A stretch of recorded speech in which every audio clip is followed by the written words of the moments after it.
Hello, ladies and gentlemen, and a very Merry Christmas. I'm Zach Jones, but you all know that by now, so if you're regular to my channel, welcome back, but if you're new to my channel, welcome. Now, I'm going to read you another of my Christmas stories.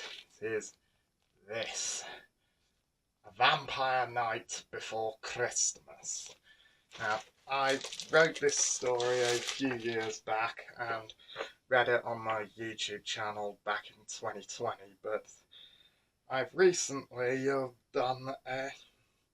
I've recently looked through it and I've made a few updates to it, and I thought maybe I would reread it, but I would read the updated version. So I will be reading the first half. I'll be reading half of it today first, and then I shall Then I shall read the second part.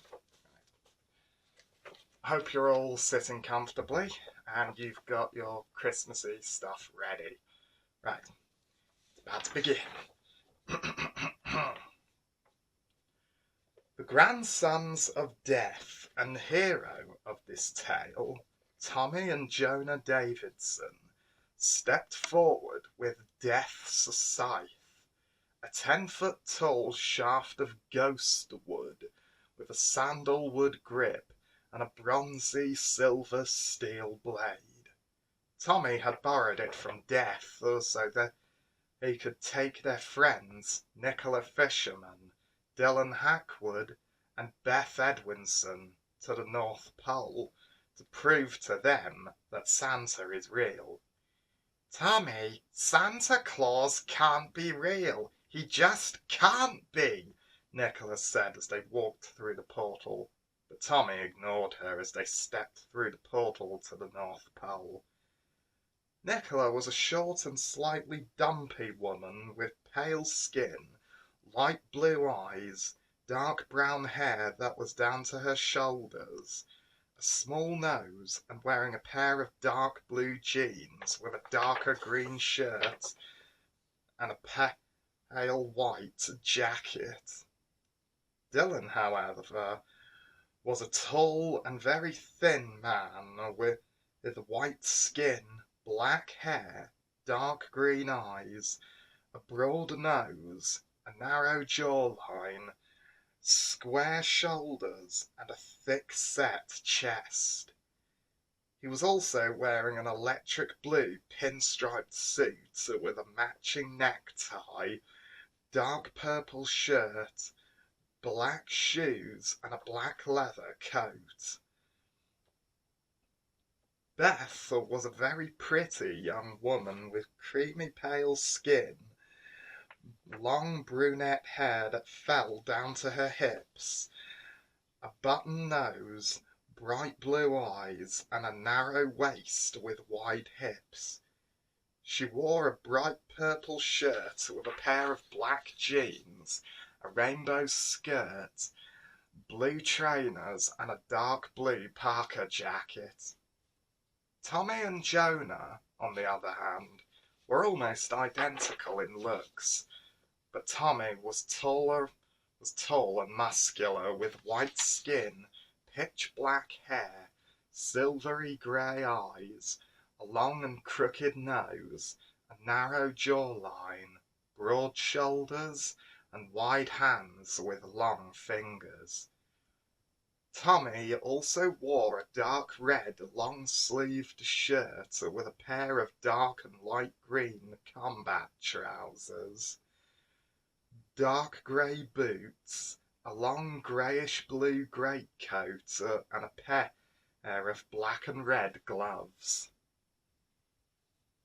Jonah, however, was a foot shorter than Tommy, with paler skin, blackish blonde hair, dark blue eyes, a rather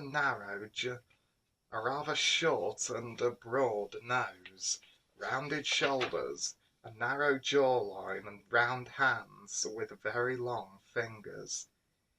He was also wearing a bright blue shirt with dark purple cargo trousers, brown boots, and a black leather trench coat. Although Tommy was a year and a half older than Jonah, the brothers were very close and even devoted to each other. But they were also very close with their grandfather. Both he and Jonah knew Santa Claus was real because their grandpa Death and Santa were old friends who went to university together. But when Death's scythe broke after a fight with the devil ruler Satan and Hades, the god of the underworld, along with Satan's army of the undead and demons from hell and the underworld alike, Santa gave him a new and more powerful scythe, which had sparked a lifelong friendship between Santa Claus and Death. But now they were on their way through the portal from Stoke-on-Trent to the North Pole, little knowing of what adventure awaited them as they travelled to the frozen lands of the North Pole, where Santa Claus rules. Polar bears are the top predators. Local people hunt things as big as white or bowhead whales, and birds carry messages for miles and miles. Hope you're enjoying it so far. The trio stepped through the portal and into the frozen north. Blimey, it's cold, Jonah said as he wrapped his arms around himself and shivered. The others did the same as they walked to the workshop in the distance. After a few minutes of walking through the cold snow, they reached the workshop, but it didn't look anything like the depictions in the songs and nursery rhymes. It was deserted and unkempt, with the fences surrounding it destroyed, some of the windows broken, tools and half-made toys scattered everywhere. This doesn't look like the workshop we hear in the songs. What happened here? Nicholas said in a shaky voice. Tommy looked at the door, which was half open and hanging on its hinges, by its hinges. I'm not sure, but I think we should take a look, Tommy said. Then Beth tugged gently at his arm. Are you sure about that? She whispered, her voice slightly high. Tommy nodded, and then he took her hand and led everyone into the workshop. Tommy led Beth, Jonah, Dylan, and Nicola through the door and turned on the lights. Is anyone here? Tommy was stopped halfway through his question as a plump woman with greying blonde hair, blue eyes, white skin, and in a red and white dress with black leather shoes, ran over to Tommy and wrapped her arms around him in a bone-breaking hug. Oh, hello, Nancy. It's okay now. We're here, Tommy said through painful breaths as Nancy Claus, Santa's wife, squeezed Tommy tighter in her embrace and sobbed into his shoulder.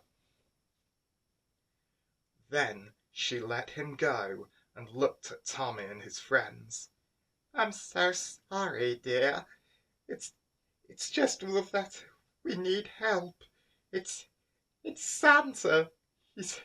He's been bitten by a vampire, Nancy sobbed, pulling out a red and white spotted handkerchief from her dress and burying her face in it. Nicholas stepped forward and put a hand on her shoulder. Can you show us, if it's okay with you? She asked.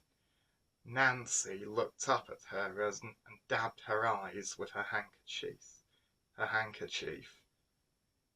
Yes, of course, my dears. Follow me, Nancy replied, tears still in her eyes, and then she took them down to the cellar where Santa Claus was kept. I'll leave it here for now, but I hope you've enjoyed this. I hope you've enjoyed this so far, and I hope you're looking forward to part 2. Right, see you all later. Bye bye now.